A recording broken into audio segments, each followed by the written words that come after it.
Muito bem, irmãos, bom dia a todos. Nosso mês de maio é um mês dedicado à família, onde procuramos trazer preletores para abordar o tema e também nós, sendo desafiados por esse tema tão maravilhoso que é a família, também abordarmos e tecermos certas passagens na Bíblia que falam sobre a família, sobre o pai, a mãe, os filhos, a relação, a comunicação e tantos assuntos que nós temos e encontramos no lar e que precisam ser abordados, relembrados e também enfatizados, e para alguns, uma grande novidade que é o tema, uma vez que temos aí irmãos recém-casados, pretendendo se casar. Então, para isso eu quero falar sobre líderes espirituais diante do lar, envolvendo o pai e a mãe, um pouco hoje enfatizando mais a questão do papel do pai, e para isso eu convido você a abrir a sua Bíblia em Josué capítulo 24, vai ser o primeiro versículo, vamos fazer algumas considerações aqui, depois partir para outros textos bíblicos, abordando outras questões referente à liderança espiritual no lar.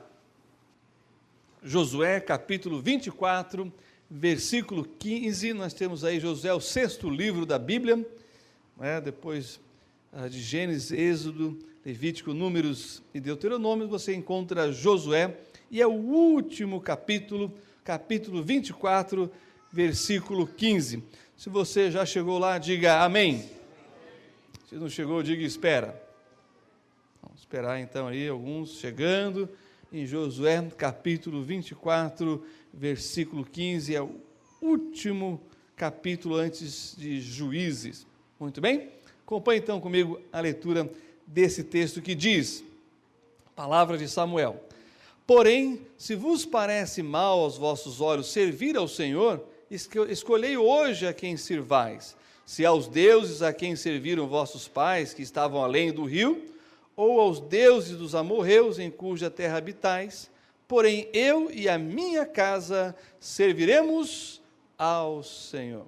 Vamos ter uma palavra de oração. Pai, na tua santa e bendita presença estamos para celebrar a vida, te dar graça por a salvação, cultuar ao Senhor, sermos edificados e elevados espiritualmente através de cada ato do culto, mas também, Senhor, de ouvirmos a tua palavra e a exposição da mesma. Para isso eu rogo a luz do Teu Espírito Santo sobre as nossas vidas, a iluminação, para entendermos e aplicarmos em nossas vidas, a fim de que sejamos bem-sucedidos na arte de liderar o nosso lar, a fim de sermos aprovados pelo Senhor e também, ó Deus, trazer à sociedade, ao mundo, famílias que possam ser uma bênção para a sociedade, para a igreja e por onde passarmos. É o que eu te peço, no nome daquele que pode fazer isso, no nome do Senhor Jesus Cristo. Amém. Muito bem, irmãos, essa fala de Josué é dita no fim do seu ministério, ou seja, ele já havia realizado com a graça de Deus o seu trabalho diante da nação de Israel. É o último pronunciamento para os colegas antes de começar a aposentadoria, que é uma outra fase da vida.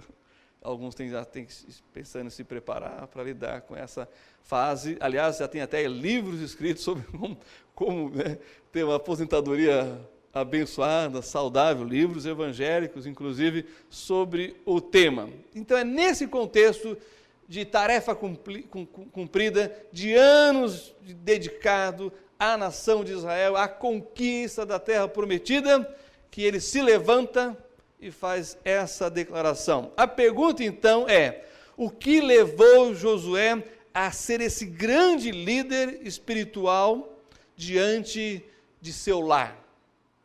Pois a sua família também estava servindo a Deus, e a sua família não tinha nada que pudesse desaboná-la no cumprimento do seu papel diante da sociedade, do povo e da nação de Israel. Primeiro, ele foi treinado, ele aprendeu a obedecer servindo Moisés. Josué era servo de Moisés e Moisés era servo de Deus. O que isso quer dizer, irmãos? Que para se ser um líder espiritual diante do lar, temos que ser treinados para isso. Por quê? Ninguém nasce sabendo. Muitos se enveredam pelo caminho do matrimônio, mas não se prepararam para isso. A gente se prepara para tudo nessa vida, se prepara para, na escola, para termos na faculdade, para termos uma profissão, a gente se prepara também no treino, na parte esportiva, a gente se prepara para um monte de coisa, a gente se prepara para uma viagem, a gente se prepara para tantas coisas, mas nem todos se preparam para um matrimônio. E aqui o desafio, você tem que se preparar, porque agora você vai ter uma vida a dois, vocês vão ter filhos, você vai ter que criá-los, vai ter que educá-los, vai ter que protegê-los, vai ter que ensiná-los, vai ter que compartilhar do seu tempo com outras pessoas, você vai ter que administrar isso, e os recursos, não é verdade? Por isso que Josué, antes de ser colocado no posto de autoridade máxima da nação, aprendeu aos pés de Moisés, que aprendeu com Deus. Olha aqui, mestre que teve Josué, o próprio Moisés, o homem mais poderoso na face da terra naquela época, que libertou o povo da escravidão do maior império que havia naquela época, que era o Império Egípcio, mas que não se iluda, foi treinado durante 40 anos no deserto. Irmãos, eu estava em Israel assistindo um grande evento lá e eu ouvi uma mensagem que nunca mais vou esquecer sobre a vida de Moisés, porque falou muito a minha pessoa. O pastor pregou sobre a vida de Moisés, ele falou que Moisés era uma pessoa de evento. Eu sou uma pessoa de evento. Nós temos que resolver, vamos resolver, a gente se prepara rapidamente para aquilo e vamos. Só que Moisés, que era uma pessoa de eventos, que tentou resolver tudo na força, na capacidade dele, vocês sabem o que aconteceu, saiu fugido do Egito. E aí então ele encontrou a Deus na sarça ardente e ele descobriu que Deus era um Deus de processo. Talvez você seja como eu, uma pessoa de evento, que se prepara para aquilo, mas naquele período. Só que Deus é um Deus de processo. É mais longo. Não é uma semana só de treinamento, não é uma semana de retiro, não é uma campanha de 10 dias, é um processo. E o processo na vida de Moisés levou 40 anos. Quando eu ouvi aquilo, eu tive realmente a certeza que Deus estava falando comigo e que eu precisava melhorar algumas coisas na minha vida e tratar realmente de entender Deus como Ele é, um Deus de processo. E foi o que aconteceu com Josué. Ao lado de Moisés, ele aprendeu. E olha só, irmãos, ele foi testado na prática, no campo de batalha. Ele não era um general que dava ordem para os soldados irem, ele era um general que ia para o campo de batalha. E eu não sei se vocês sabem, o exército de Israel é o exército que tem nos conflitos o maior número de baixas entre os comandantes. Por quê? Porque os comandantes vão para o campo de batalha. Eles enfrentam o inimigo, eles lideram o seu pelotão, o seu batalhão no campo de batalha. Vai ser lançado agora um filme sobre Entebbe, dirigido pelo José Padilha, contando a história, né, do resgate do avião que foi sequestrado com vários israelenses e que foi parar em Entebbe e que tem uma equipe, né, uma força especial para resgatá-los, em que está, inclusive, o irmão do atual primeiro-ministro de Israel, Benjamin Netanyahu, o irmão dele vai, ele é o único que é atingido e morre. Dei spoiler do filme. Desculpa. Mas, desculpa. E ele é atingido. Por quê? Porque ele era o oficial. Ele foi o primeiro que pisou no aeroporto para resgatar, né, os israelenses que foram sequestrados. E ele foi o último a sair do aeroporto. É o caso de Josué, que treinado na prática, na batalha, mas também no seu caráter. Quando houve a sedição contra Moisés, ele se posicionou, treinado no caráter e na fé. Ele foi, junto com Caleb, os únicos 2 espias dos 12 que viram a terra, que viram os gigantes e que viram tudo ao redor e falaram, se Deus quiser e nos der essa terra, Ele nos fará ser vitoriosos contra os gigantes. Então ele era um homem de fé também, treinado na fé. Ele confiava no Deus Todo-Poderoso. Ele tinha experimentado isso na sua vida ao lado de Moisés. Precisamos, então, ter nossa experiência com Deus e com a vida. Se queremos ser líderes e precisamos, porque fomos chamados para isso, nós precisamos ter experiência com Deus e com a vida. Temos que ser treinados para isso no dia a dia. Vocês já ouviram a história da águia que foi criada como um frango? Que caiu do ninho e a galinha tinha dado ali os seus pintinhos e ela criou a águia junto com, se fossem os pintinhos dela também.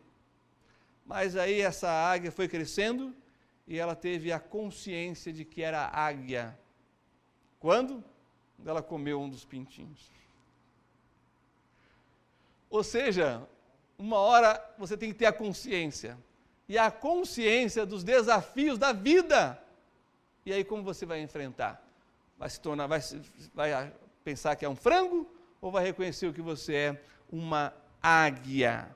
Bom, irmãos, o nosso objetivo aqui é de conscientizá-los sobre uma liderança espiritual no lar. E para isso você tem que ser um líder águia. Agora eu quero usar a figura da águia. E para isso eu quero que você vá comigo para Isaías capítulo 40. Isaías capítulo 40, versículo 31. Vamos até lá. Profeta Isaías, no seu capítulo 40, no versículo 31. E nós vamos ter a figura da águia durante essa mensagem. Vamos ler os textos bíblicos e aplicar para as nossas vidas uma liderança baseada na liderança do líder águia.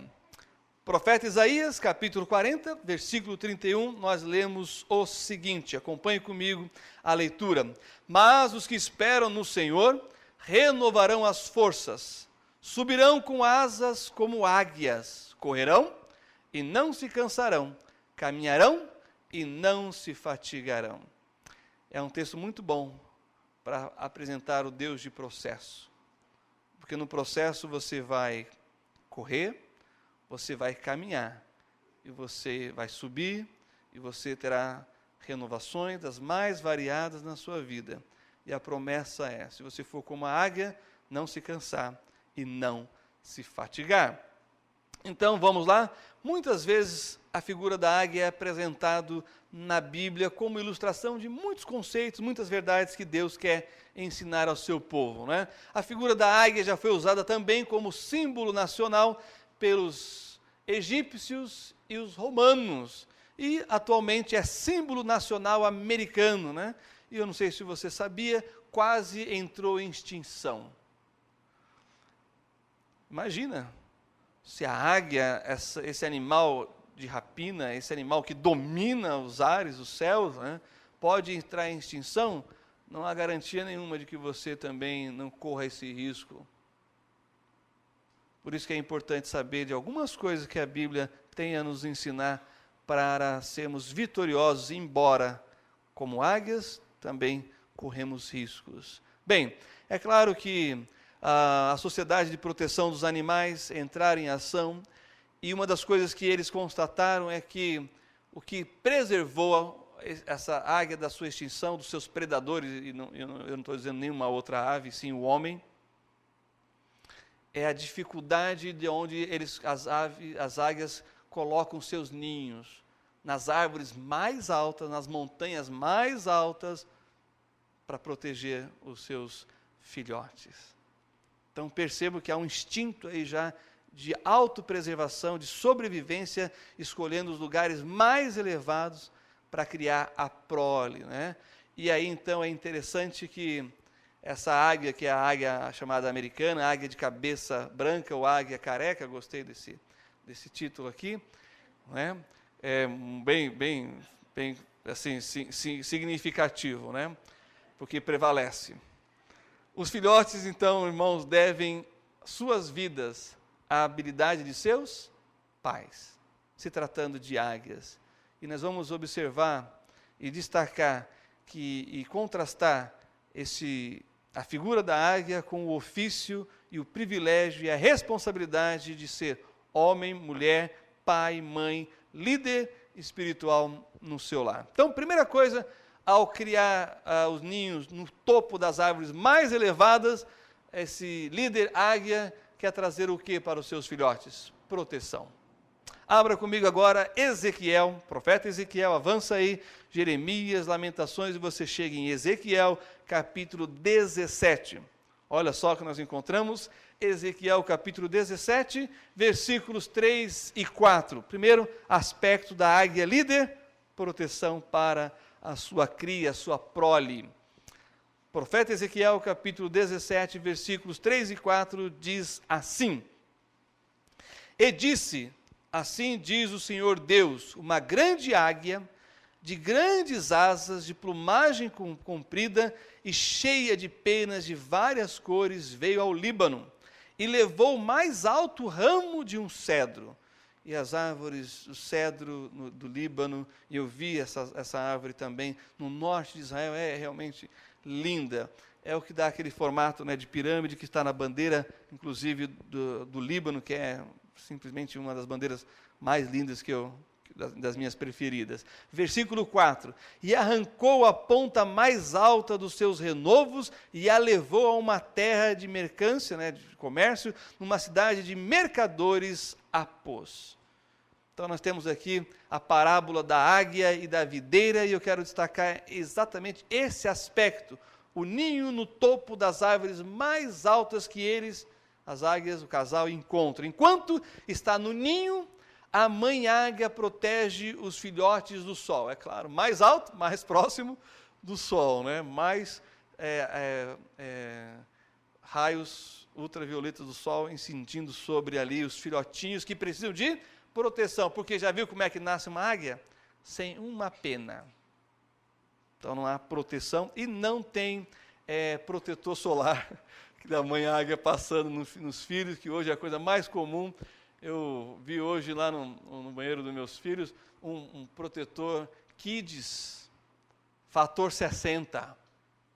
É o que geralmente eu uso, é desses 50 para cima, para aguentar o sol. E até meus filhos também, a mãe é um negócio maravilhoso, comprou protetor 60 para os filhos. Eu uso os 50 para cima também. Mas a águia está protegendo o seu filho. É essa a ideia aqui. É a ideia do cuidado, da proteção.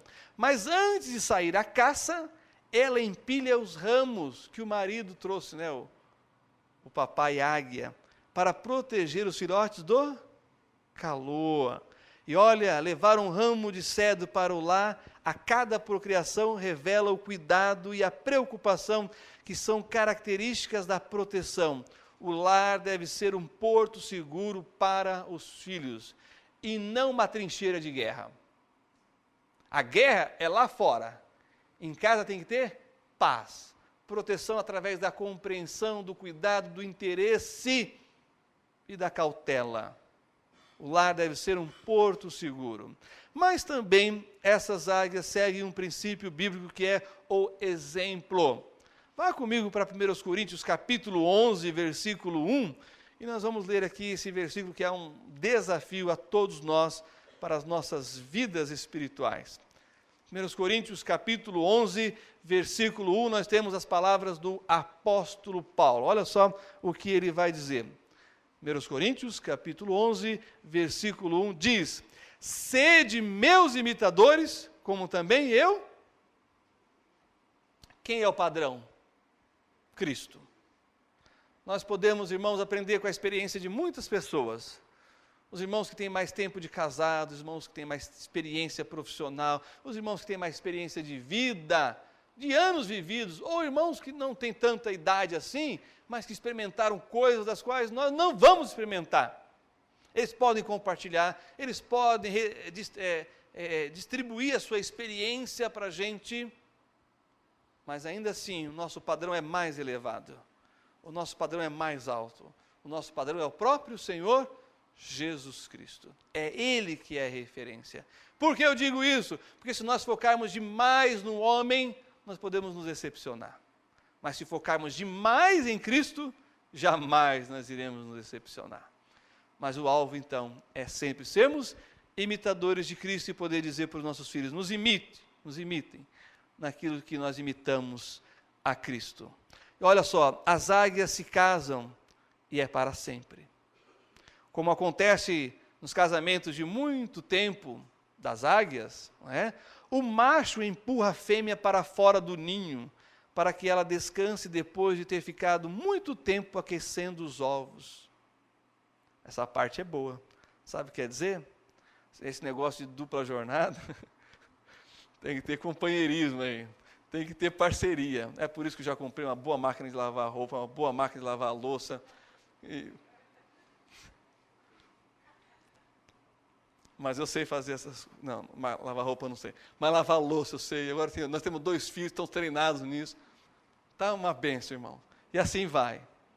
O companheirismo, né? O cuidado do macho com a fêmea, o dividir as tarefas, porque você sabe, quando os 2 carregam fardo, o fardo fica mais leve, mas se deixa para um só, aí sobrecarrega realmente.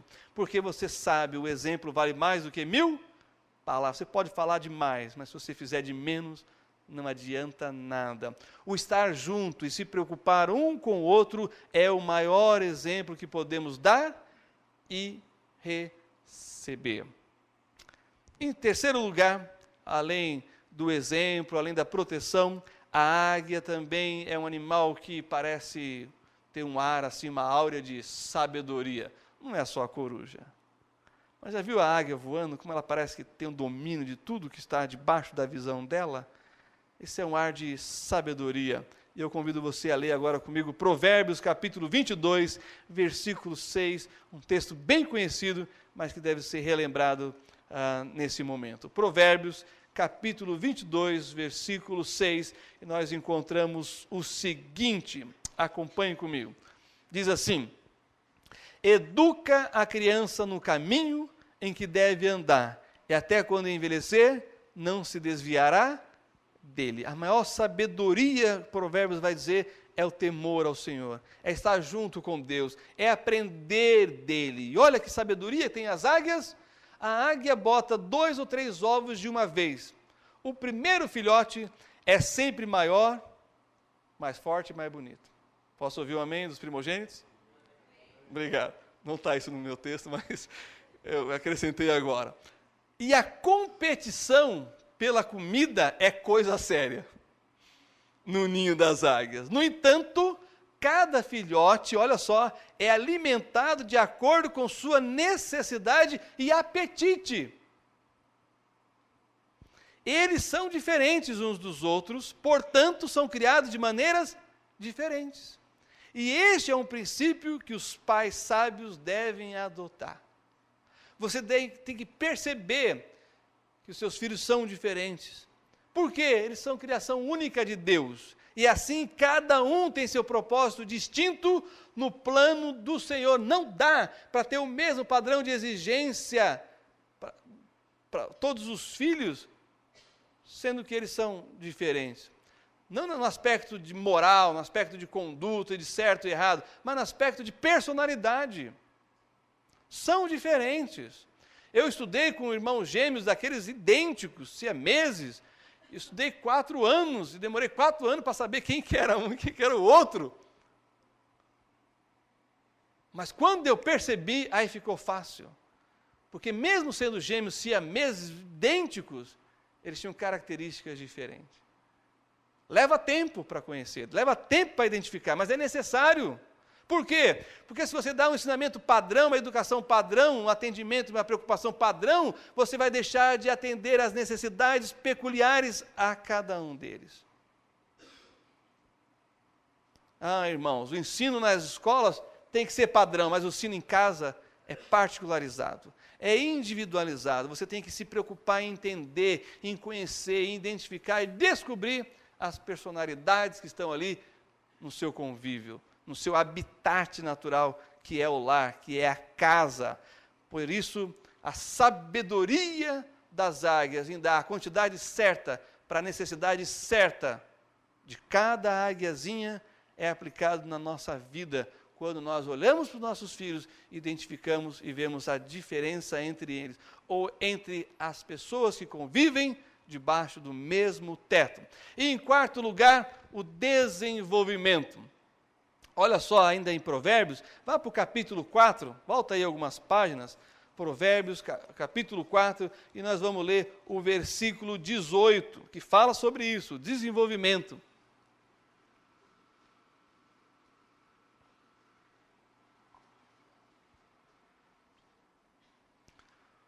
Provérbios, capítulo 4, versículo 18, nós lemos o seguinte: mas a vereda dos justos é como a luz da aurora, que vai brilhando mais e mais, até ser dia perfeito. Há um nascer do sol, há um movimentar do sol, o seu auge, o meio-dia e o pôr do sol. Isso produz em nós a oportunidade de nos desenvolvermos naquilo que é nos dado, para buscarmos aquilo que o texto chama de dia perfeito, a maturidade com o tempo. Olha só, para ensinar os filhos a voarem, as águias pegam comida no bico e ficam voando perto do ninho, atiçando os filhotinhos. Para fazer o que com eles? Tirar do status quo, da acomodação, da zona de conforto. E como que os pais fazem isso? Através daquilo que eles mais querem, desejam e precisam: comida. Ah, irmãos, a fome obriga os filhotes a se atirarem do ninho. E elas estão aonde? Nas árvores bem altas. O que acontece? Queda livre. E o que ela faz automaticamente? Através do instinto natural, porque ela é uma águia. Já tem as peninhas. Ela faz o quê? Bate as asas. Elas começam a bater as asas. E o que acontece? Amortece a queda. Não sai voando na primeira. Só amortece a queda. O que a águia faz? Leva de volta para cima. Fica desfilando novamente com a comida no bico. O que o filhote faz? Ele olha lá para baixo. Ele pia. Ele fica fazendo chantagem. Faz escândalo. Ele recua para trás. Diz que tem medo de altura. Para quê? Para a mãe vir e entregar a comidinha no bico. Ah, você acha que ele vai aprender a voar desse jeito? A mãe deixa passar fome. O que a fome faz? Coisas absurdas. Avança para frente e se atira novamente. Começa a bater as asas. E depois da terceira, quarta, cada um é cada um, começa a voar. E aí, irmãos, o que recebe? Comida. A mãe entrega no ar a comida para o filhote. Sabe o que o desenvolvimento diz para a gente? Que muitos pais têm medo de deixarem seus filhos longe da zona de conforto de seu lar e acabam impedindo que elas se desenvolvam, tenham autonomia, reconheçam a capacidade intrínseca a elas. Afinal de contas, ela é a junção de pai e mãe. E pai e mãe já passaram por algumas coisas. Mas os filhos têm que passar também. Você não tem como impedi-las, que elas se desenvolvam por si mesmas. E olha, irmãos, com essa atitude de não permitir o desenvolvimento de seus filhos na escola da vida, elas vão sofrer muito mais do que você pensa. Tem gente que reclama que sofreu na vida, mas isso é o que te deu resistência. É isso que forjou em você o caráter que você tem hoje. Isso é o que te deu a capacidade de lidar com questões muito mais sérias e profundas. E se você poupa os seus filhos disso, como é que eles vão enfrentar? Porque os desafios da vida que você passou, que você tem passado, serão os mesmos, talvez em intensidade maior ou menor para os seus filhos. E se você não expulsá-los do ninho para voarem por conta própria, a fim de que eles aprendam que eles são capazes, como eles saberão? Como é que eles vão vencer na escola da vida? Eu não estou dizendo que você tem que... Nós recebemos, abrindo um parênteses aqui, nós recebemos os pastores que vieram dos Estados Unidos para lecionar, e aí, você sabe a cultura norte-americana, o garoto fez 18 anos, vai para a faculdade, eles são expulsos de casa. É chocante esse negócio. E aluga o quarto do menino, faz virar, aluga, se é o porão, aluga o porão. Estou certo ou não estou, dona Linda? Não faz isso nos Estados Unidos? Muitas famílias? Aluga o quarto do menino. Vai passar 4 anos fora, vamos ganhar um dinheiro com esse quarto aqui. Eu falei, não, a gente não faz isso aqui não. Nós somos meio índio. Só sai de casa depois que casa. Aí o pastor olhou para mim assim, né, muito inteligente, ele disse, é cultural, né? Eu falei, é cultural. Mas eu falei para ele, eu não faria isso não. A não ser que passou numa faculdade lá, não sei aonde, e tem que ir. Mas se pode ficar aqui, por que vai expulsar o menino de casa? As águias não fazem isso depois que eles aprendem a voar, porque elas têm que transmitir alguns outros valores. Só sai depois de adulto mesmo, para formar o seu clã, o seu ninho, né? Eu falei, não, aqui a gente casa primeiro, ajuda os filhos a arrumar emprego, comprar carro, comprar casa, e depois é que sai. Sai no altar, e ainda é uma choradeira. Imagina com 18 anos o garoto saindo de casa, menina, não. Ainda bem que Deus deu 2 meninas para o Léo, e não para mim. Mas, aí eu não ia casar mesmo. Bom, mas tem que ter algum tipo de desenvolvimento. Começa devagar, vai confiando, vai dando mais responsabilidade, mais autonomia. Daqui a pouco eles vão estar por eles mesmos. E se alegre, você fez parte disso. É muito interessante nessa parte do desenvolvimento, porque a gente quer que nossos filhos sejam a nossa cópia melhorada. E eles percebem isso. E aí, na primeira oportunidade que eles têm, eles rompem com a gente. Como dói isso? Mas não foi você que falou que eles tinham que voar? Deixa eles voarem agora, então. Deixa eles apreciarem a beleza da plumagem, das penas deles. Continue de joelho, continue orando, continue estando aberto para qualquer necessidade que eles tiverem. Mas eles têm que se desenvolver. E por último, o estímulo, que é a parte mais difícil, né? Você até libera um pouquinho, mas agora você tem que estimular a que eles sigam o caminho deles. Que eles sejam eles mesmos, e não uma réplica nossa melhorada. 2.0, 5.0, sei lá como é que você queira. Não, eles têm que ser eles. Vão ser melhores do que a gente em algumas coisas e piores em outras, mas eles serão eles. Para isso que eles foram criados por Deus. Vá comigo para Deuteronômio, 5º livro da Bíblia, antes de Josué, e nós vamos ler capítulo 32, versos de 11 a 13. Também chegando no finalzinho lá de Deuteronômio, nós temos algo bem interessante, Deuteronômio capítulo 32, versos de 11 a 13. Você quer ser um líder águia? Está aí, todas essas coisas sendo aplicadas na sua vida. É um processo, tá? Não vai conseguir colocar hoje não, mas durante os dias, os meses e os anos, se você seguir, o resultado é de ter uma liderança forte na sua casa. Deuteronômio capítulo 32, versos 11 a 13, nós encontramos o seguinte: como a águia desperta a sua ninhada, move-se sobre os seus filhos, estende as suas asas, toma-os e os leva sobre as suas asas. Assim, só o Senhor o guiou, e não havia com ele Deus estranho. Ele o fez cavalgar sobre as alturas da terra, e comer os frutos do campo, e o fez chupar mel da rocha e azeite da dura pederneira. O estímulo é para que seus filhos alcem voos maiores do que o seu. Mas no RG deles, mas maiores do que o seu. Por quê? Porque você deu o seu melhor. Irmãos, você fez a sua parte.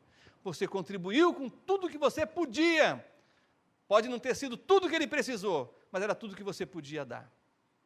Porque cá entre nós nunca vamos satisfazer a todas as necessidades dos nossos, porque as nossas não são satisfeitas, mesmo que atinjamos o mais alto posto. Pelo simples fato de que o homem é insaciável. Mas a liderança é justamente a capacidade de lidar com aquilo que se tem como recurso. Porque se você não souber lidar com aquilo que você tem, você não vai alçar voo algum. E não vai experimentar lugares mais elevados, mais altos, se acima de tudo você não tiver a fé nesse Deus, que faz, como diz o texto aqui, impressionante. Tira o quê? Mel da rocha e azeite da dura pederneira. Ah, irmãos, o estímulo não é só aquilo que você entregou como ferramenta que faz com que eles possam alçar voos, mas é a fé. Esse é o maior legado que você pode ter deixado para o seu filho. Porque, mesmo quando ele reconhece que você não tinha capacidade de fazer algo, mas através da oração, Deus concedeu, ele vai começar a entender o que é o sobrenatural e o que é uma fé realmente vibrante, que nos faz ver o impossível, onde o invisível nos salta aos olhos pela crença no Deus Todo-Poderoso. Deixe o seu filho, então, experimentar isso na vida dele. Por quê? Depois que aprenderem os princípios básicos, o filhote está pronto para voar, não mais como filhote, mas como águia. Um dos pais leva o filhote às alturas e dá-lhe um impulso com seu poderoso voo. Os filhos precisam de estímulo. Os pais que encorajam são como arados abrindo caminho para os filhos seguirem. Poucas crianças voam mais alto que seus pais. Por quê? Não receberam estímulo para isso. Foram limitados pela própria limitação da capacidade dos seus pais. Mas Deus está dizendo, não.